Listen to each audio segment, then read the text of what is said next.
And then we move on to the Big 12, which is considered the most balanced conference. Anyone can beat anyone. I think if you take away the top three and the bottom three, that is largely true. But I didn't necessarily see the bunching of teams as much as you might anticipate, although I saw a middle five within 9 points of each other. So that's what that is. But you came up with the same dark horse to a certain extent, Steve, as I did. I posted a video a few weeks ago and said, don't be surprised if Iowa State makes the college football playoff. Completely agree. I mean, the winner of this league is going to do it, obviously. Iowa State has the longest power conference title drought in all of college football. Even Vanderbilt won a title, I want to say 1920 something. Yes. But Iowa State has not won a conference championship since the year the Titanic sunk. Yes. In football, anyway. I mean, basketball, they've actually won a few here in the last decade plus. But you're looking at one of the leaders in returning production in all of college football. Them in Utah are basically built differently than every other team in this league. I mean, they're built. You can tell this is a Mount Union defensive tackle from Ohio that's the head coach of the team. They're built inside out.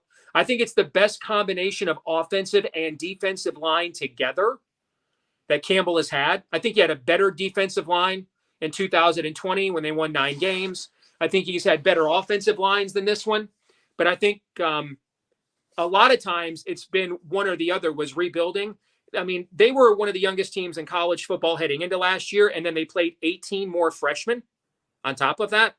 So the depth and everything there has kind of it's all ripening and coming to age comprehensively on the roster kind of at the same time. And I think there's a 2-year window here for them because they also found the quarterback. I mean, none of us knew who Rocco Becht was at this time a year ago.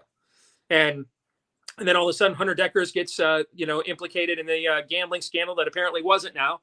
But he's now moved on. And Rocco Becht, boy, if you saw him in that Ohio game when they could not move the football, he had a deer in the headlights. You're thinking, oh boy, they're going 3-9.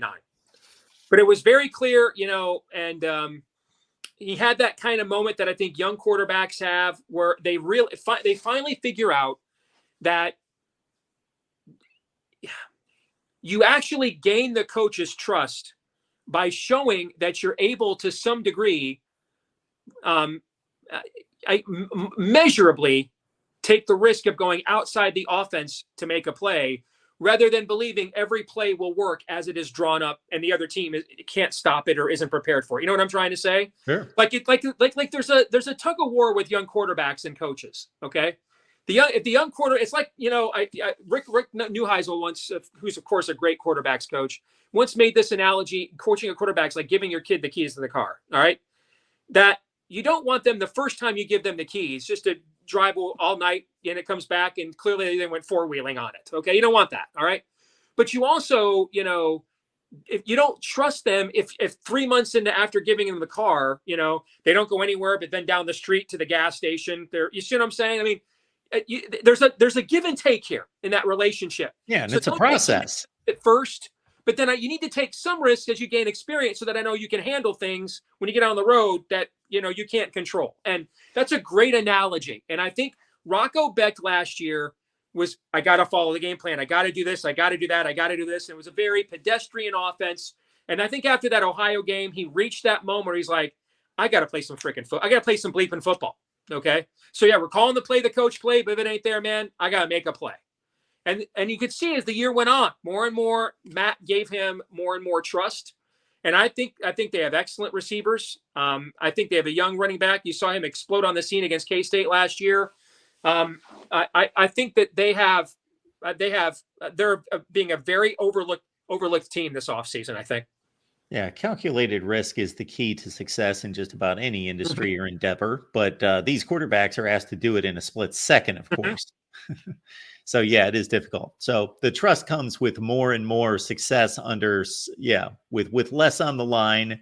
You drive down to the grocery store and then you let them go out on a date eventually. And then it proceeds from there.